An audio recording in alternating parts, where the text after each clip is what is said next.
the Native American church. He established the Native American church. So we're going to talk about uppers. Lots of people using that stuff. 2008, 5.6 million Americans used cocaine or cocaine products. It's a lot of people snorting cocaine. There's no legal reason to use cocaine. 1.4 million Americans use methamphetamines for non-medical purposes. I would bet that is switched now. 5.6 million Americans use methamphetamines. 1.4 million use cocaine. Cocaine's not as easy to get a hold of.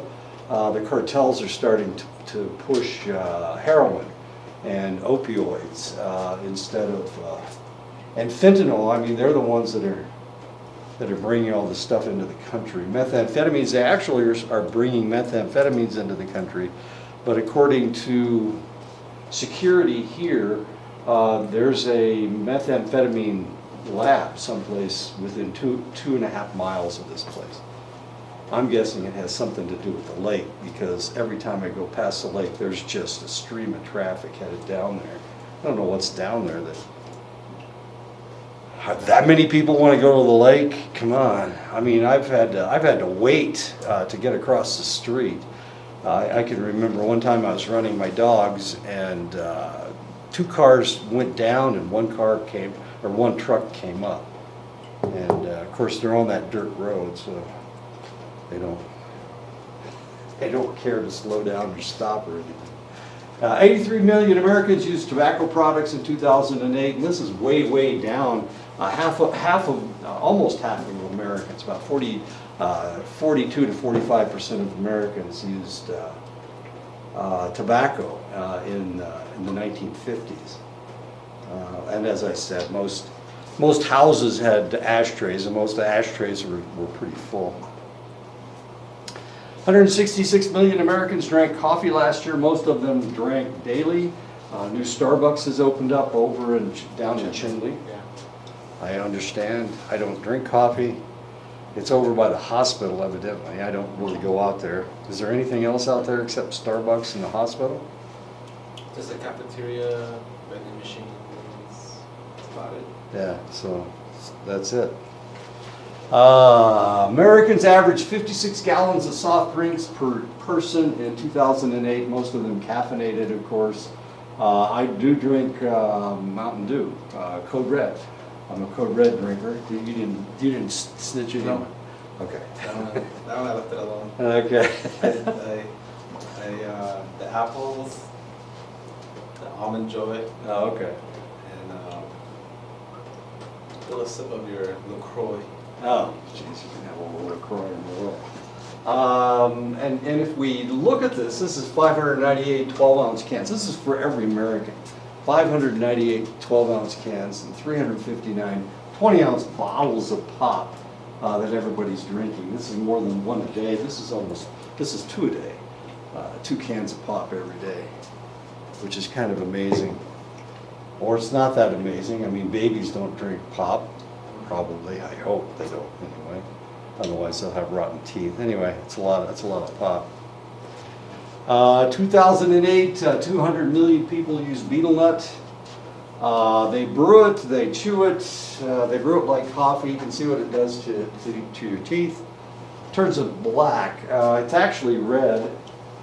When you chew it and you spit it, it's actually red, but you accumulate all that red and it's black.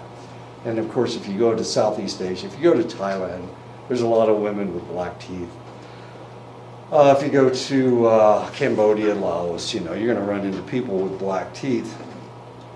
And it's considered beautiful. It's considered a beauty mark in that part of the world. The Japanese royal family used to blacken their teeth, as strange as that seems. So there are Asians that find black teeth especially attractive. Southeast Asia, especially Thailand, the area is having severe problems with a form of methamphetamine called yaba. In the area around the Horn of Africa, the majority of the male population, much of the female population chew khat, which is a mild stimulant. This is a problem. When you pick khat, you've got 24 hours before the methcathinone goes away, before it dissipates. So what's happening, and it only grows in the Horn of Africa. So what they do is they'll pick it and they will put it on a airplane right away, and they'll fly it to the United States so that they can get it on the market for the people from that area who are in the United States who want some of this stuff. I mean, it's just really bizarre. I have run into this stuff. When I was in Egypt, I ran into this stuff. And we had truck drivers that were bringing supplies to us. We were way out in the desert. We had these guys. And of course, they were stoned out of their heads on this stuff. Theoretically, it's fairly mild, but they were just stoned out of their heads. And of course, they were in the desert, so there's no road. There is a track you're supposed to follow, but these guys were just driving straight. And of course, in one case, they just came right through the camp, ran over, they didn't see it, or they didn't acknowledge it, or they were sunblind, or they were stoned on khat. Anyway, they just drove right through the camp, knocked down a bunch of tents. They didn't hurt anybody because, well, we had seen this all before. So we got out of the way. 1.3 billion people worldwide smoke cigarettes. It's very popular in certain parts of the world. The Asians smoke a lot of cigarettes. Not so much anymore in the United States. Natural stimulants, cocaine comes from the coca shrub. Nicotine, of course, comes from the tobacco plant. Cathinone comes from hot bushes. Ephedrine comes from the ephedra bush. Aracholine comes from betel nut. And caffeine comes from the coffee plant. Those are all natural stimulants. Synthesized stimulants, methamphetamines are synthesized, of course. Diet pills are amphetamines. Methylphenidate is a synthesized stimulant. It's Ritalin that we use for individuals suffering from ADHD. Methcathinone is a synthesized stimulant as well. Stimulants increase the activity in the central nervous system. They boost your energy. They raise your heart rate and blood pressure. They increase your respiration, reduce appetite, and subdue your thirst. Sometimes you need this to happen, so it makes a lot of sense that you go ahead and take your amphetamines or whatever. They used it during World War II for people that needed to stay awake.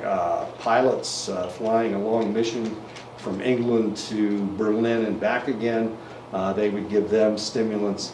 My dad, before the war, he drove ammunition trucks from northern Indiana to southern Indiana.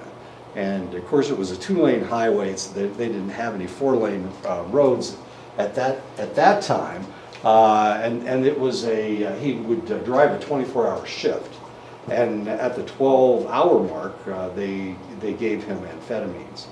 But my dad wouldn't take them. He said he could stay awake on coffee, which wasn't true at all because he's not sensitive to coffee. But 12 hours, it wasn't that bad. I hope the drive-in was horrible. Wasn't bad? They had a big truck. Oh, they have a big truck, so they can just run over everybody. Okay, well that's good. I'm glad. Congratulations on making it here. My husband was driving 50 miles per hour. Yeah. Wow, okay. One of my favorite pictures. They may make the user more alert, they are more active, more confident, more anxious, more restless, more aggressive. And of course, if you're in a military situation and you're in a combat situation, of course, that's one of the things that you want is for the individual to be more aggressive, restless, anxious, confident, active, and alert. Some of the heroes in World War II may have come more from amphetamines than any other reason. Some individuals after the war, they had to detoxify these guys because they were using so much of this stuff. Some of these individuals would be up on the line for an extended length of time, taking the amphetamines from time to time. Then when they came off the line, they'd sleep for days. Part of it had to do with the stimulation, but a lot of it had to do with the amphetamines. So if you watch an old war movie, a lot of times when they do come off the line, these people, all they do is sleep. And some of it had to do with the amphetamines that we don't talk about, of course. We pretend it didn't happen. Even though we were using them, we were using amphetamines, the Japanese were using amphetamines, and so were the Germans, so it was not an oddity. Stimulants are used to treat narcolepsy, obesity, and ADHD.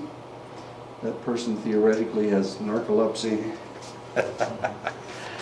Stimulants work by affecting 4 neurotransmitters, epinephrine, which increases your energy, norepinephrine, which increases your confidence, your feelings of well-being and motivation, serotonin increases your energy, and dopamine increases your energy as well. So amphetamines work on all of these things. Stimulants work on all 4 of these neurotransmitters. They increase all 4 neurotransmitters. Most of the neurons affected by epinephrine and norepinephrine are located in an area of the midbrain called the Locus Coeruleus. There was an episode of Big Bang Theory where they talked about the Locus Coeruleus. It's not very big. Actually, it's fairly tiny. This is it right here. This portion of the brain networks with many parts of the rest of the brain. Of course, it's right in the middle of your brain stem. That's the locus coeruleus. This is one of the primitive areas of your brain. When the body needs an extra jolt of energy, epinephrine and norepinephrine are released to provide the energy. When the individual takes uppers, it forces the release of the energy chemicals. These drugs cause the body to react to stress that doesn't exist and makes the individual talkative, hyperactive, and hypervigilant. I don't have really all that much experience with uppers, with amphetamines, with speed. It was before methamphetamines that I was working in medicine. We did run into speed from time to time. We could tell if somebody was on this stuff. It's real easy to tell if somebody's on this stuff. If they're tweaking because they just can't shut up. They're real agitated, they pick at themselves a lot. And they're paranoid, which is kind of interesting. People on speed or methamphetamines, they like to be by themselves because they can't be around other people. Other people are moving too slow for them, so they do a lot of things by themselves.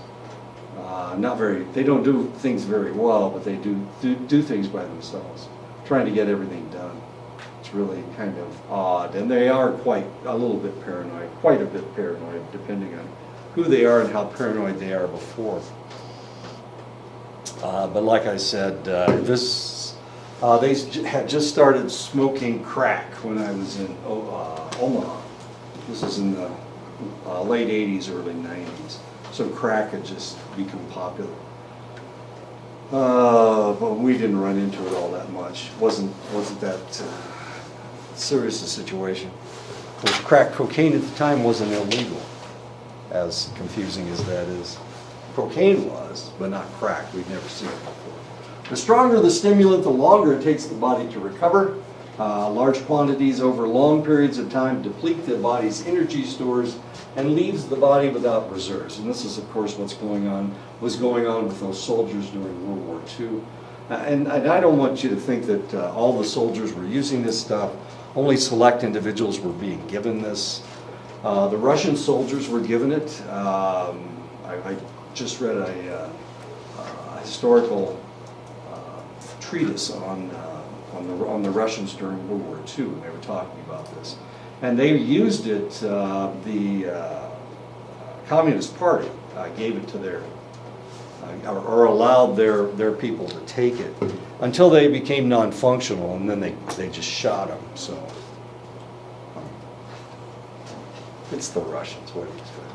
Withdrawal from stimulants can create severe depression that can last for days, weeks, or months. And of course, that's when they crash. It's not a pretty sight. And that's usually what we got a hold of. It's not the people that were using speed. They were staying away from the police. They were staying away from the hospitals. It was after they started crashing that they came in to see us. They wanted us to give them something. Usually they wanted us to give them more speed. People tend to build a fairly rapid tolerance to the stimulant, forcing the individual to consume more and more of the substance. Even coffee will require more and more with increased consumption. Of course, once upon a time, people drank 8-ounce cups of coffee. Now they've got, I don't know, containers that hold lots and lots more than 8 ounces. And they even sell them at Starbucks, those great big buckets of coffee when you can put anything in it you want, but it's got a shot of coffee in it. The reward reinforcement pathway is a natural structure that informs the individual of an activity or substance that supports survival. Tells you when your hunger is taken care of. It tells you when your thirst is taken care of. It tells you when your sexual desire is taken care of. One of the problems with taking this stuff is that they can't be satiated. They're not hungry, they're not thirsty, and their sexual desire is, their appetite for sex has changed because of the stimulant.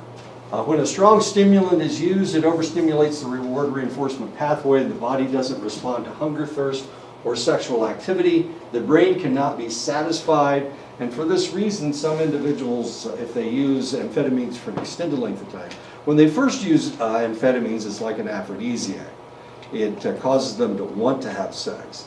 But after they've used for a while, it stops acting as an aphrodisiac, and now they can't be satisfied. So they start doing more and more strange things. They start having destructive sex, self-destructive sex. I don't know if that's 30. How many colors of gray is there? 40 shades of gray, 30 shades of gray? Is there 3 parts to it? All to the movie? I don't know. 50 Shades? 50 Shades? Yeah. Okay, I couldn't remember what the number was. All right, I've never read the book. I read the book. My wife's afraid to read it. She's afraid that. I see volumes of on our video shelves, and I've seen 3 parts to it. So I'm not even. I understand the movie's not nearly as good as the book. As more and more of the stimulant is used, tolerance builds and the rush and stimulation diminishes, but what does remain is the emotional memory of the effects of the stimulant. So it's still there. So this person, even though they don't really want to have sex, they still do have sex, but they can't be satisfied. And the reason, I explained to you what the reason was. And so they start doing things for more and more stimulation. So they start being less and less logical with their sexual needs. This is accomplished by the dopamine stimulation of the reward reinforcement pathway, and that's the way that it works. One of the side effects of long stimulant usage can be dehydration and malnourishment. The problem is you're not hungry and you're not thirsty, so you lose weight. I mean, it's a great way to lose weight. Is to take this stuff, but the problem is, of course, you become dehydrated.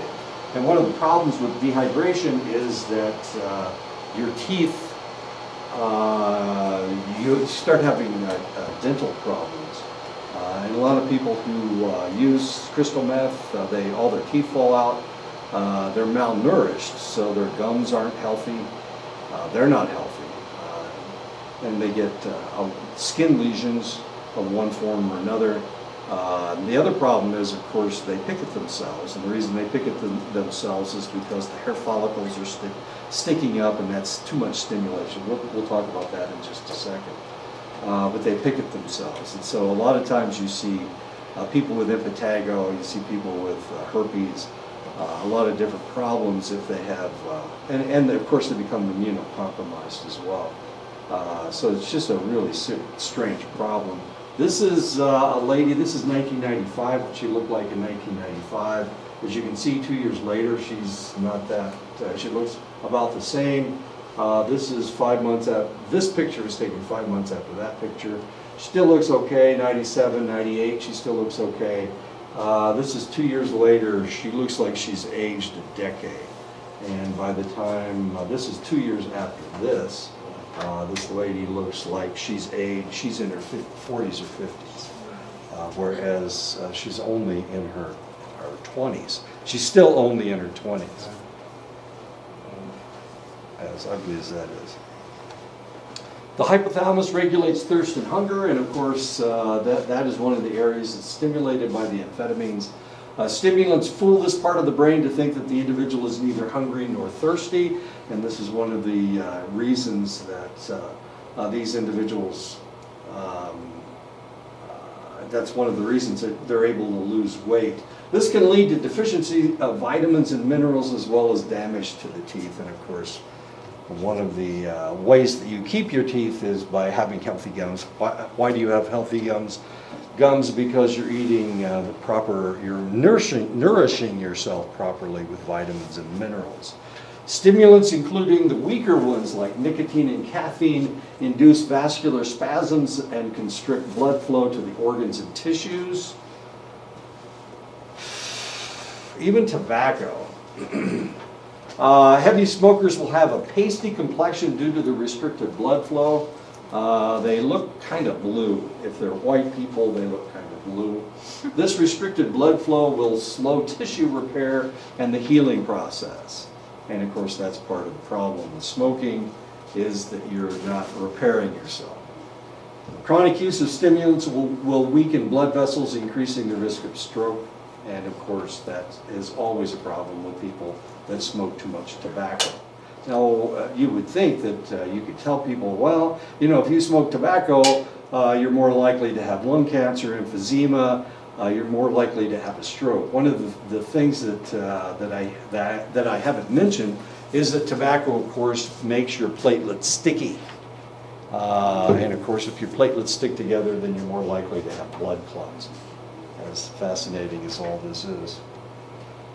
But at least the stimulant user has increased confidence and stimulated feelings of euphoria. They're very talkative, they tend to be relatively restless, they're fairly irritable, and this is another reason why they don't spend a lot of time with other individuals. They just can't get along with anybody because they're so irritable. Because of the stimulation, they tend to not sleep very much, so they have insomnia. The insomnia, of course, causes paranoia. They become aggressive and sometimes violent. So that's one of the problems with stimulation, with these types of stimulants. They can cause all these problems. Now, some people are really sensitive to coffee, to caffeine, and they will start having these types of reactions to things. The paranoia, the aggressiveness, and the violence, just from the caffeine. Now, personally, I'm not sensitive to caffeine, so I don't have to worry about it. But other individuals do.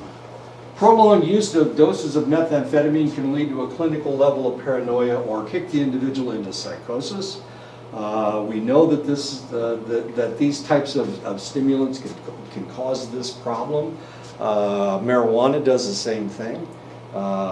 Individuals, there are people that suffer from schizophrenia. A lot of times it was triggered by their marijuana usage. Meth increases the dopamine in the central nervous system. One of the conditions of schizophrenia. So we're talking about dopamine. What amphetamines do, it blocks the reuptake of dopamine. So we've got all this excess dopamine in our systems. One of the conditions of schizophrenia is an overabundance of dopamine receptor sites. Sometimes the meth user will drift into permanent schizophrenia, so they're causing themselves to be overstimulated. The overstimulation mirrors schizophrenia. So sometimes these people will seem like they're schizophrenic. And of course, this is one of the problems that we have in the emergency room. These individuals will come in and they're acting like they have a mental health problem. They're acting schizophrenic, so the question is, what do we do next? And usually what we'll do is we will send them to the mental health ward, and we'll let them sit there for a while to see if they come out of it. Sometimes they come out of it and sometimes they don't. Sometimes they really have schizophrenia. They've kicked themselves into schizophrenia. So is it real schizophrenia? Well, I mean, if you act that way, I guess it's real. Whether it's induced by marijuana or whether it's induced by amphetamines, it really doesn't make any difference. The person is no longer functional. So, yeah, schizophrenia. The good thing about people that suffer this type of schizophrenia is it's not genetic. We know that it's not genetic, so this is drug-induced schizophrenia. So the rest of their family doesn't have to worry about it. Nicotine provides almost immediate tolerance. All stimulants in a slower but similar manner develop tolerance rapidly. Dependence is developed with tolerance since the need to becomes greater and greater. Nicotine has the strongest dependence level of any of the drugs. I know, as weird as that sounds, it's tobacco. And where did we get tobacco? You guys gave it to us. Of course, we gave you alcohol in exchange. Cocaine is synthesized from the coca leaf. Since its introduction in South America with the invasion of the Incas in Peru, it has enjoyed epidemics and lag periods in its usage. The first epidemic was at the end of the 19th century. And that's when Freud started using cocaine, trying to determine if he could use it as a medication. Eventually, he decided it wasn't a good idea, and he got off of it. Was he an addict? Well, he was for a couple of years anyway. How long? And he wrote a treatise about it. He wasn't a cocaine addict all of his life, of course, but he was a nicotine addict, which is really kind of interesting. He gave himself cancer of the jaw, and he had to have his lower jaw removed. And so they had to put a prosthesis in. So the last 5 or 6 years of his life, he had this horrible and painful prosthesis. And the only way he could talk was to bounce this thing up and down. His tongue was still there. It was just his bottom jaw was gone. But he continued to smoke cigars. He smoked cigars. He didn't smoke cigarettes. As weird as that is. The famous author Robert Louis Stevenson wrote the novel The Strange Case of Dr. Jekyll and Mr. Hyde in 6 days while taking cocaine as a treatment for tuberculosis. He eventually died of tuberculosis, of course. Many have speculated that the 2 personalities represented in the novel actually represented Stevenson on and off the stimulant. Stevenson may have written the novel to explain to friends his change of personality. If you've ever watched the movie, he became a monster. That's who Mr. Hyde was. He was quite and he was rabid. He assaulted and raped women. So you can read that. If you read that novel, it's like this is you on cocaine. This is you off of cocaine. The Dr. Jekyll part was a very functional individual, but when he turned into Mr. Hyde, he turned into a monster. So you can take this one to the bank. It's an old account of what cocaine did to people. He's dying of consumption here. He's dying of tuberculosis. This is him before he developed tuberculosis. And they gave him cocaine to keep him going. But eventually, of course, he died of tuberculosis. Cocaine won't grow just anywhere like marijuana can. I mean, you can grow marijuana in your house. You can grow it in your basement if you have grow lights.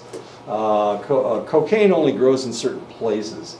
It grows in the moderately high slopes of the Andes Mountains. It'll grow in Peru and Bolivia. Ecuador and Colombia is where it grows mostly.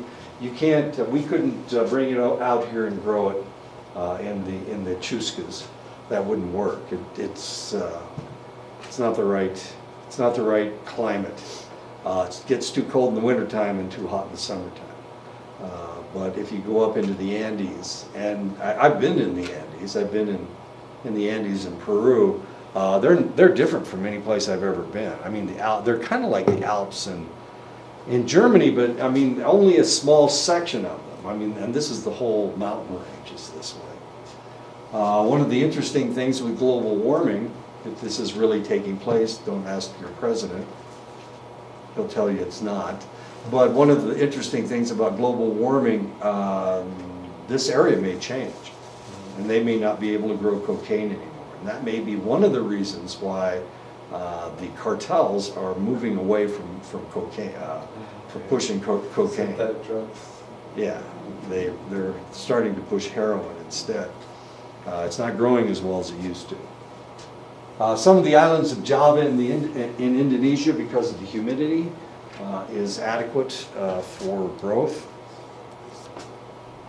Coca leaves don't contain very much alkaloid cocaine. 1 acre of 6 to 8 foot bushes will only produce 1.5 to 2 kilograms or 3 to 4.5 pounds of cocaine. That's all it will produce. Cocaine refinement begins with stage 1, soaking the leaves in alkali and water. So this is a process, and this is one of the reasons why it takes so long to process this stuff. That picture in the background, those are all leaves that they're standing on? Yeah, he's standing on they picked all the leaves, and yeah, they're soaking it in alkali. Did they grind it?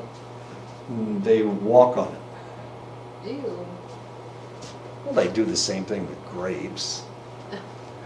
They smash it down. They're trying to break the leaf up. But, okay. Well, here you go. Stage 2 of cocaine refinement is where the workers add gasoline, acetone, or kerosene to create a paste. Isn't this fun so far? At this stage, it's really dangerous because they've got all that accelerant in there. And of course, if somebody decides to smoke a cigarette, it blows up. Ketones, acetone and kerosene and gas, these are all very explosive substances. This is when it's really, really dangerous. Stage 3 involves discarding the waste leaves and adding an acid, either hydrochloric acid or sulfuric acid. And this stuff is highly toxic, of course. I mean, I don't know if you've ever smelled this stuff, but it's like, if you've ever smelled bleach, it's got all that ammonia in it, and it just burns your nose almost instantaneously. This stuff is worse. You can't get close to it. You have to cover your nose. These are soldiers, of course. Seems like you're teaching us how to make cocaine. Sure, you can do it. Go down there and get yourself an acre of this stuff. There you go. In stage 4, the cocaine paste is mixed with lime and ammonia. So once again, we're mixing it with another alkaloid. I know, this is great stuff. Wait until we're done. The last stage is separating the cocaine hydrochloride from the paste. And of course, it comes out as a powder, the alkaloid from the cocaine. Now you saw how much we were talking about. We got a whole barn full of this Like, stuff. how much, do you have to use a lot of leaves to make a small batch? Yeah, that's the point. That's the whole point. So, Yeah. Yeah, and that's one of the reasons why, this is like 4 or 5 acres of leaves, and this is what they got out of it. So when you transport this stuff, I mean, it's pretty easy to transport a brick of this stuff, right? We're okay. But, I mean, you lose that brick and you've just lost, yeah, that's a lot of money. You've lost a lot. Smuggling cocaine into the United States has been a constant cat and mouse game between smugglers and the DEA since the 1970s.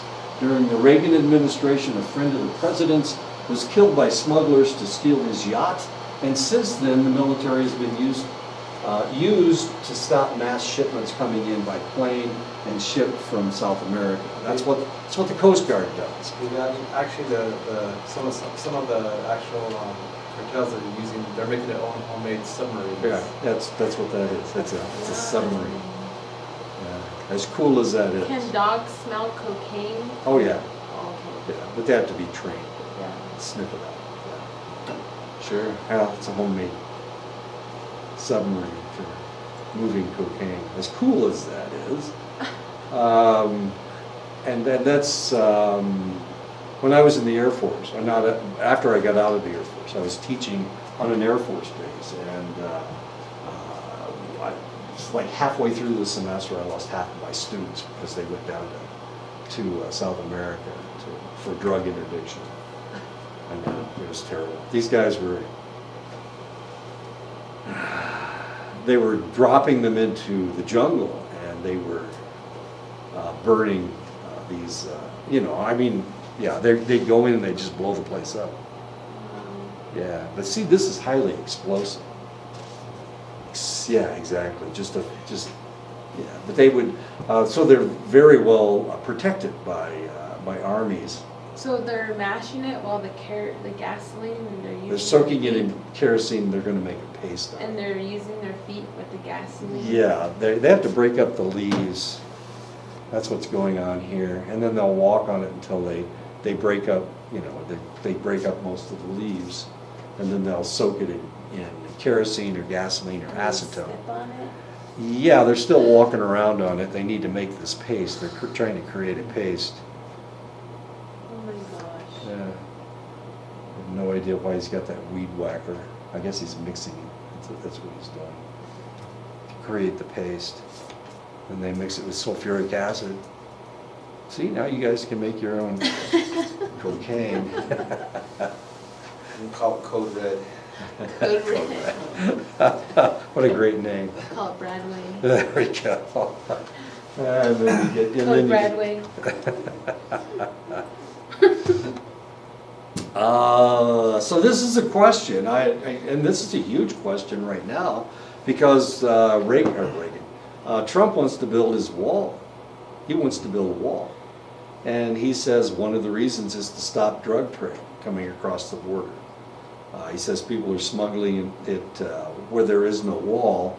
Of course, the DEA is telling him that's not true. 90% of all the drugs are coming through the ports of entry in semis. They're coming in, in the wheel wells of cars. They're gonna find another way to transport through Canada. We've already got it coming down from Canada. Canada already. Yeah. We don't want to talk about them Canadians. Oh yeah. They're troublemakers. Today there is only one sure route into the United States, and that is along the porous border with Mexico. Colombian drug cartels smuggle about 2/3 of their product in this manner, but it's mostly coming through the ports of entry. They can't transport enough to just kind of swim across the river. They can't transport enough. They're transporting it in semis, literally in semis, and large masses. What did I just read? They had a fentanyl. They just blocked some fentanyl coming across. 117 pounds of fentanyl coming across the border. It's not a Chinese cartel, the triads. It's the Chinese, but it's the South American cartels. I know in Holbrook, Arizona, or Holbrook and Winslow, they do drug busts in the area, and they're always like pull over people, and they find like pounds and pounds of like either marijuana or cocaine or even like just meth. Sure. And it's really crazy on how I-40 is just right there, goes through town, and that town is like full of drug addicts. You know, there's the upper there's an upper kind of level where it's not common, but on the bottom, like down below where there's a lot of drug dealing and all that stuff. Yeah. And unfortunate. So 2/3 come across the border. The last third continues to come over the sea, so they just load up a boat and bring it into the United States. So whose job is it to stop them coming in from the ocean or from the Gulf? It's the Coast Guard. And of course, we just had a government shutdown for 35 days. And the Coast Guard wasn't being paid because Coast Guard isn't a military organization anymore. They work for Homeland Security, and Homeland Security wasn't getting paid. So we had all these Coast Guard people that weren't getting paid. And of course, they were the ones theoretically stopping all this stuff. I don't know, if you didn't pay me for 35 days, I'm not exactly sure how serious I would be about catching all these bad guys, since I'm not being paid. North America consumes 40 to 50% of the world's cocaine, which is so cool. It is estimated that Americans spent $36.1 billion on cocaine in 2004. We are still buying a lot of it. Cocaine is, in the United States, averages 84% purity, with prices ranging from $12,000 to $35,000 per kilogram. That's about 2.2 pounds. If you find a brick like this, it usually weighs in about 5 or 6 pounds, depending on who is pressing it. Like it says there, it's 84% pure. That's worth close to $100,000, a brick of cocaine. So you can imagine if you stop a whole shipment of this stuff where there's a couple hundred pounds, you're talking about almost $1 billion of product. And of course, if they lose it, they don't get any profits out of that. It's all gone. So that's why they're so good at smuggling. There are 1,000 grams in a kilogram. The street value of 1 gram of cocaine is $50 to $200, with an average purity of about 57%. So they usually cut it. This is a dime, of course, and that's how much it takes to get high. That's $50. Yeah, it's $50 worth of it. Or depending on where you are, and yeah. In Holbrook, it's probably $50. In New York, it's going to be $200. Oh, okay. So it really all depends on where you are. Crack cocaine comes in rocks from 1/10 of a gram to 1/2 of a gram, and they sell for $10 to $20 each a rock. So each rock is, each one of these chunks is worth $10 or $20. You can take these rocks and smoke them, and that's what they do. Do they have to break it up? No, they just burn it. They just cook it.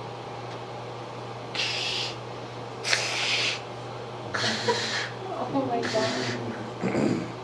So they go through a lot of cigarette lighters. I don't know if you've ever seen a crack pipe, but it's real short with the bowls down here. So you put the rock in the bowl, and then you take your cigarette. It's made out of glass. So you take your cigarette lighter and you keep hitting it, trying to burn it. Hi. Talking about crack.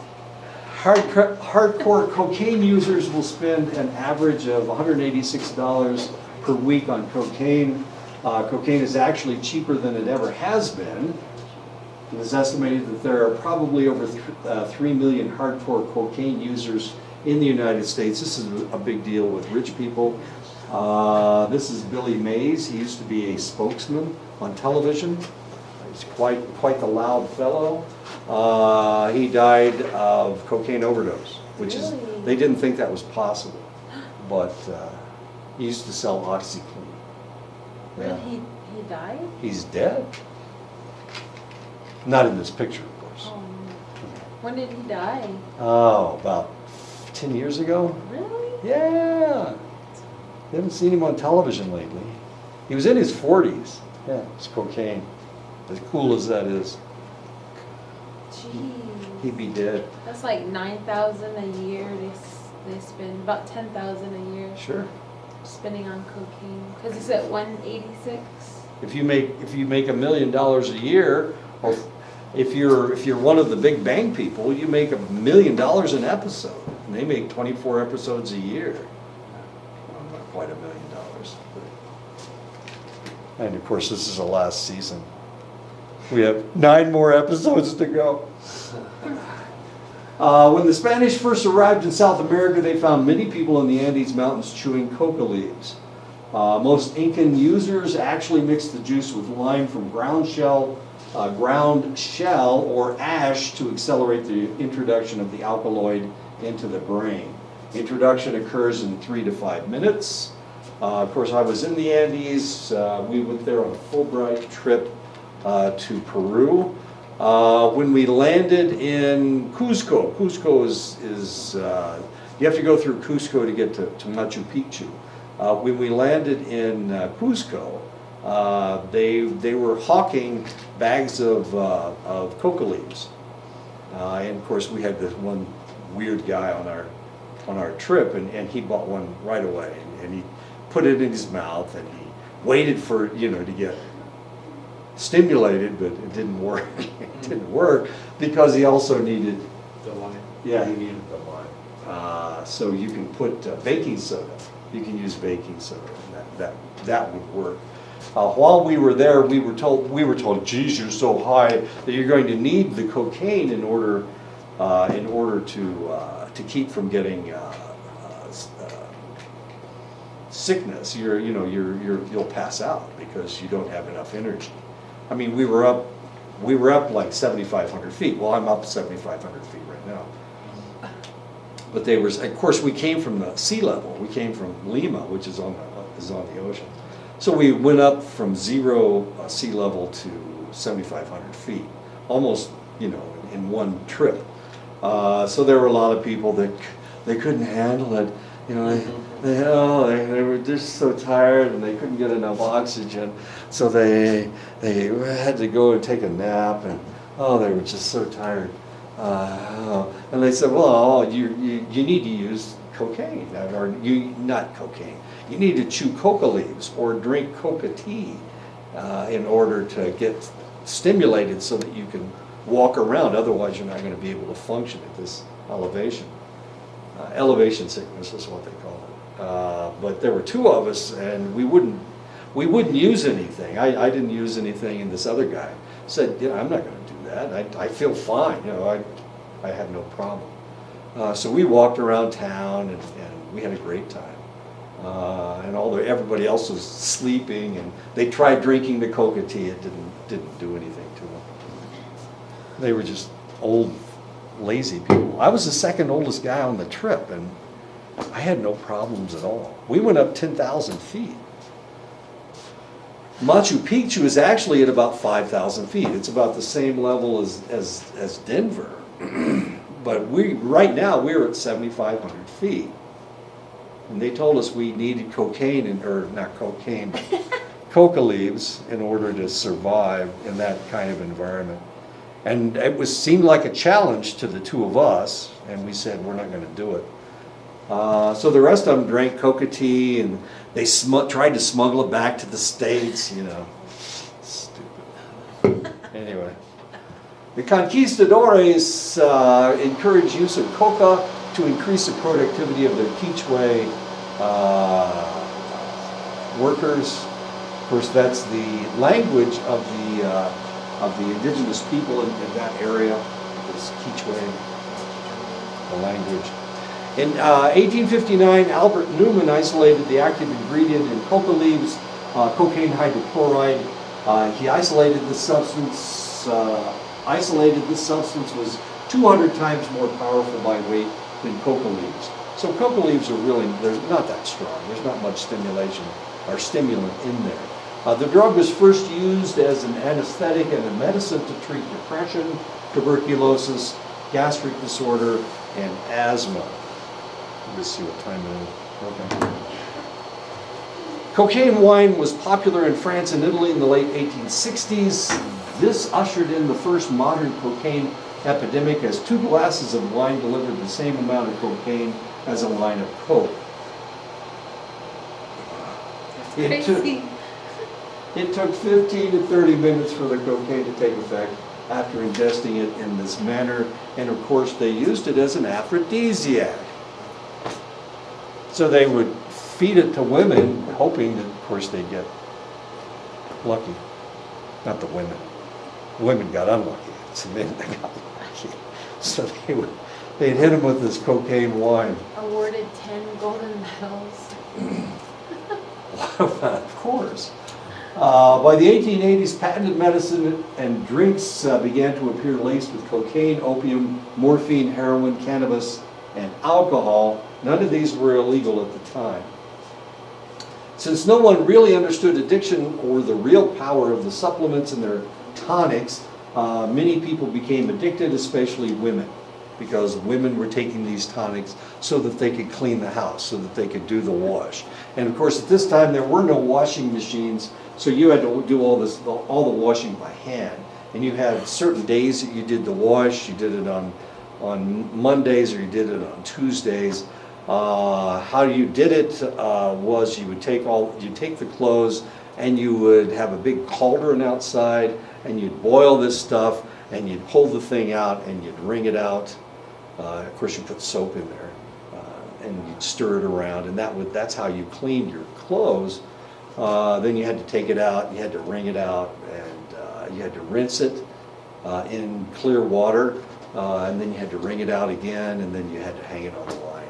You know, it was really labor intensive, and of course people didn't like doing it. They hired people if they possibly could, but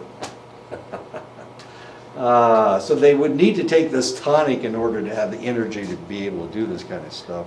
Cleaning your house, of course, was very difficult.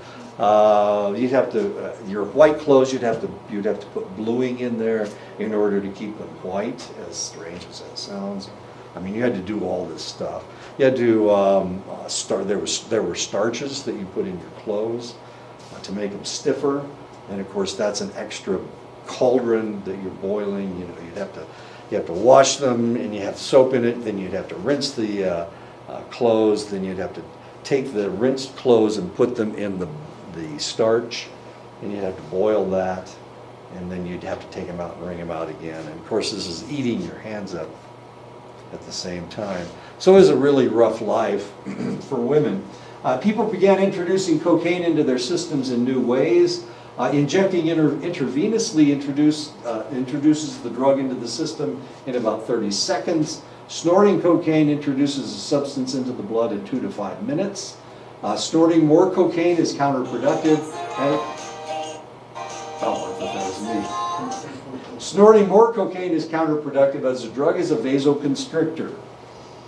So once introduced into the nasal passage, it slows the absorption of any new cocaine. In other words, it blocks it.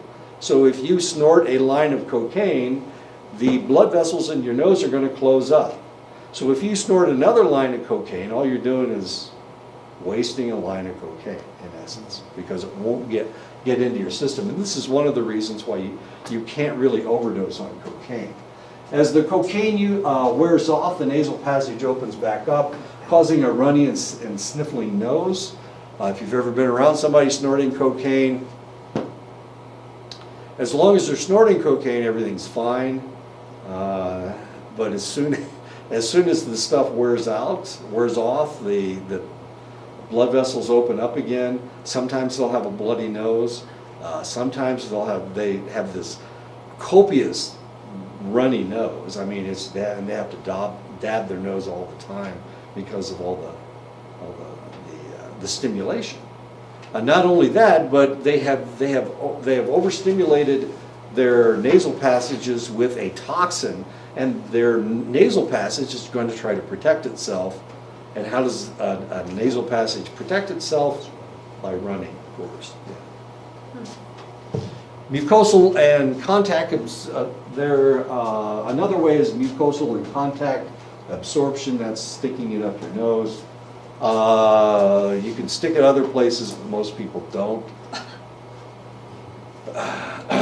But you could, I guess. Smoking, cocaine-laced cigarettes were introduced in 1914, but the high temperature of the cigarettes destroyed most of the psychoactive substance and so it didn't work. Now, it will work with crack, crack, the rocks. The rocks are solid enough that you can cook them, and as you're cooking them, the reason that you're not drawing it down into your throat and burning yourself is because when it comes off of the rock, when you cook it off the rock, it's still not very hot. So you can draw it into your system, and it goes down into your lungs, and it gets into your system very rapidly. Because cocaine is a natural substance, it tends to be metabolized very quickly, and its effect dissipates much faster than synthetic stimulants. The half-life of cocaine is 30 to 90 minutes and is detectable in the urine for up to 36 hours after ingestion. One of my jobs in the military was detecting somebody that was a drug user. So we used to do drug urines on people, as much fun as that is. So yes, I was a narc. And yes, I did catch lots of people. And no, I don't feel bad about it. Cocaine is used as a topical anesthetic because of its powerful vasoconstriction capabilities. Since cocaine receptors are found in the smooth muscles of the lungs, cocaine use will cause the bronchi to dilate. Synthetic cocaine products mimic the effect of cocaine for eye, dental, and cutaneous surgeries. Lidocaine, procaine, xylocaine, novocaine, these are all cocaine byproducts, and they are all anesthetics used in different types of surgeries as a topical. And this is the reason why, if they think it's cocaine, they'll take the powder and they'll put it on their gums. What they're really trying to find is numbness, and they can't really taste. It's alkaloid. It has an alkaloid taste, but so does heroin. I mean, they all taste alike. They all taste like crap. But if it's heroin, it won't numb your gums. But if it's cocaine, it will numb your gums. Cocaine excites the user by blocking the reuptake of the neurotransmitter acetylcholine, dopamine, serotonin, and norepinephrine. The abundance of these neurotransmitters gives the individual a feeling of well-being, mastery, omnipotence, euphoria, and general excitement. Cocaine metabolizes fairly rapidly, leaving the four neurotransmitters vulnerable to reuptake when the cocaine is gone. Cocaine's positive effects disappear fairly suddenly after 5 to 10 minutes. So you're snorting a line of cocaine and it's only going to last for 5 or 10 minutes. But for those 5 or 10 minutes, you feel pretty damn good. As you can imagine, you're getting all these neurotransmitters into your system, an excess amount of serotonin, epinephrine, norepinephrine, and dopamine. This absence of the previous feelings is referred to as the crash and may last for hours, days, or even weeks. So you get, for a 5-minute high, you're going to get weeks of depression. Is it worth it? Well, obviously it's worth it, otherwise people wouldn't continue to do it.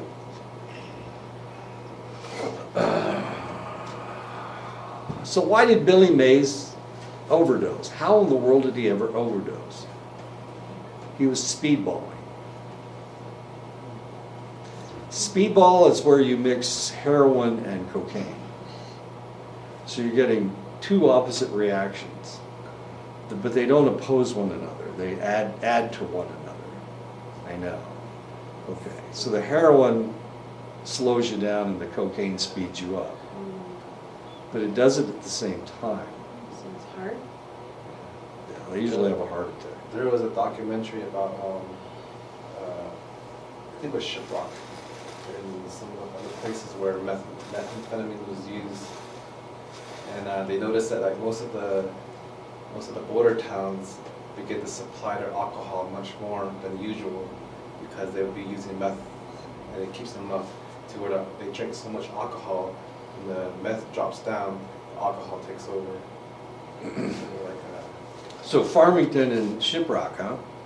Yeah, that's one of the places where they did the documentary on Shiprock. I believe up towards page 2. You notice as soon as you go over the border, Off the reservation, there's a bar right there Yeah.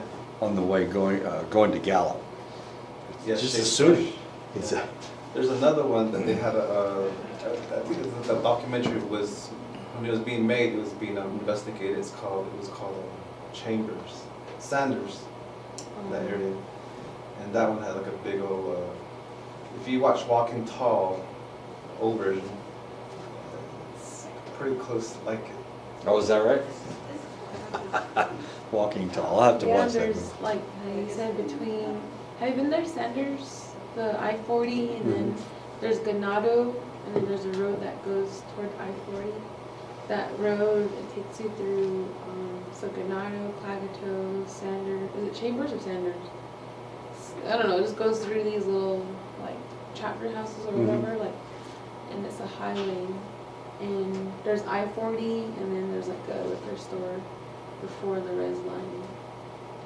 Or, Is that that's not the Hopi gas station, is it? no, that one, the Hopi travel is actually in Holbrook.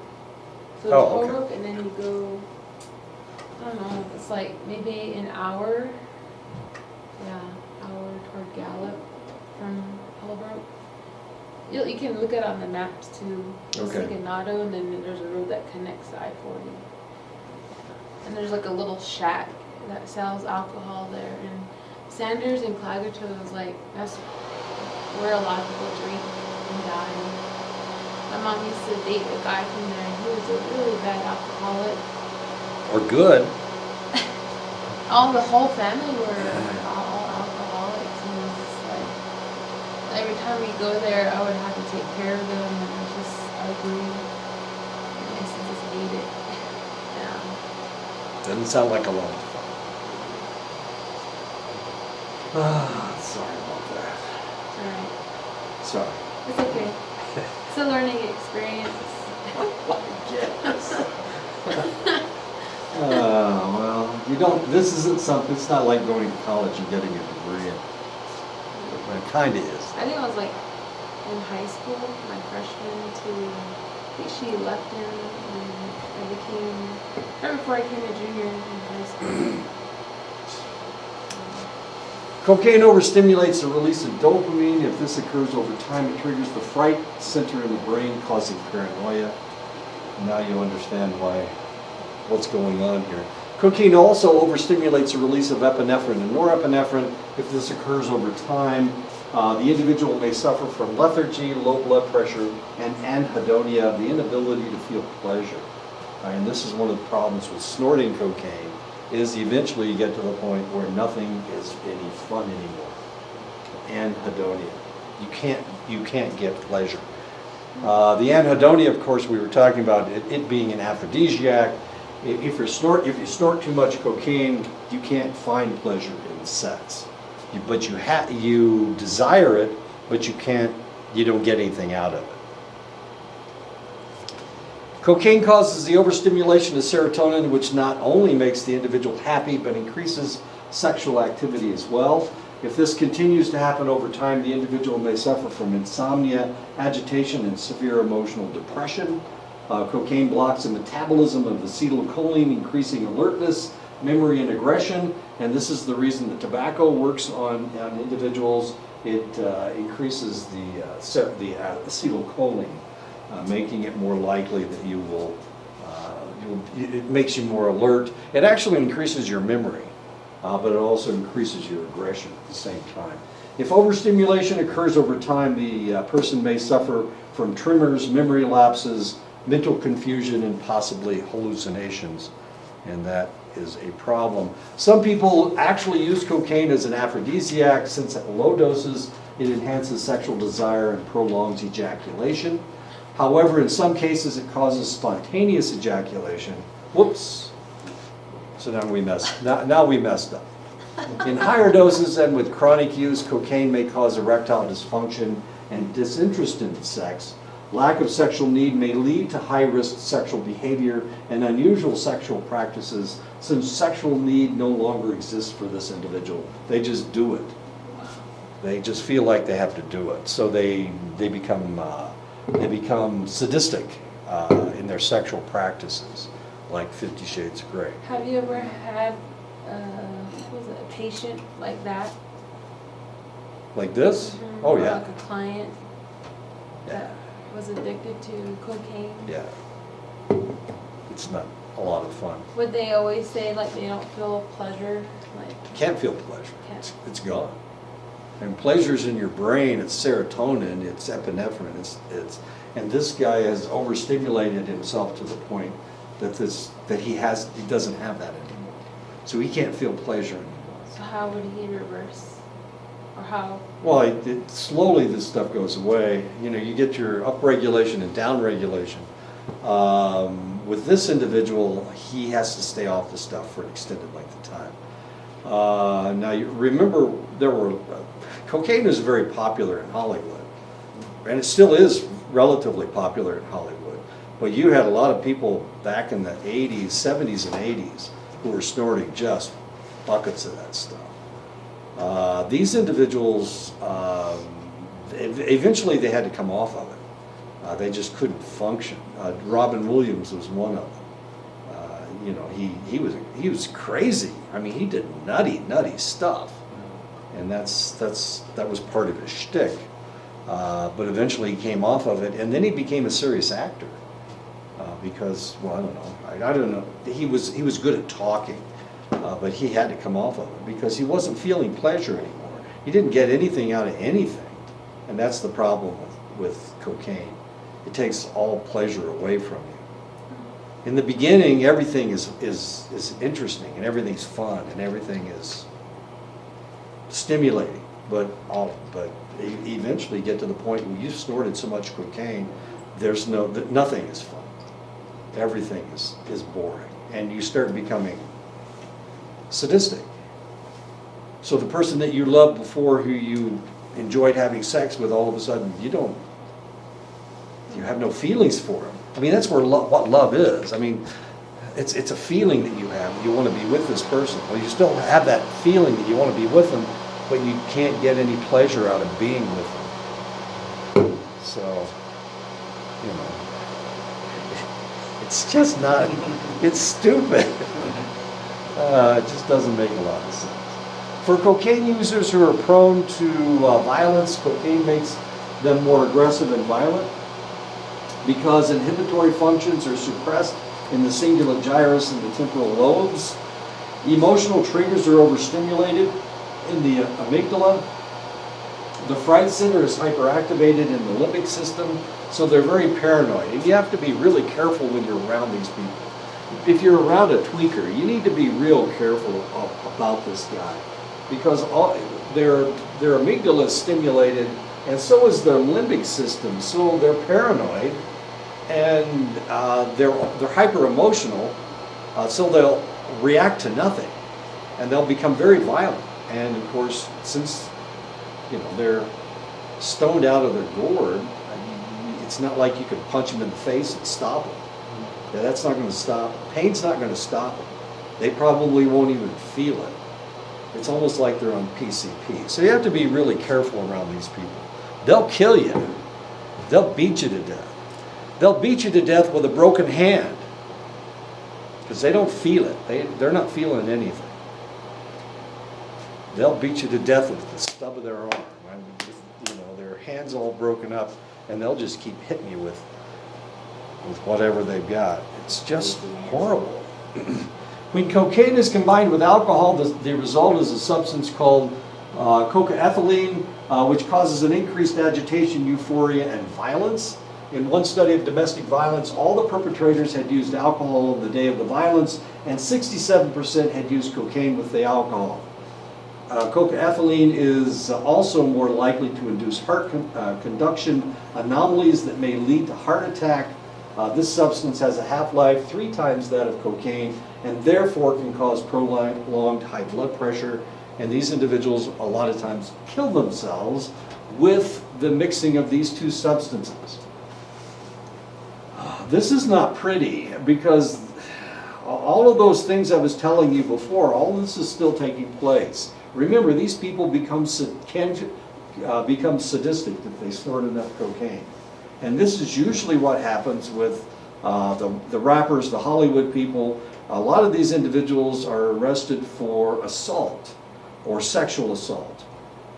There's a couple rappers right now that they're talking about on the news because of violent behavior. And this is really a serious problem. And they have no control over themselves. So is it their fault? Of course it's their fault. They're the ones using it. Well, it wasn't a question. That was a rhetorical question that I answered myself. Okay, why don't we stop right here and thank you for being here today.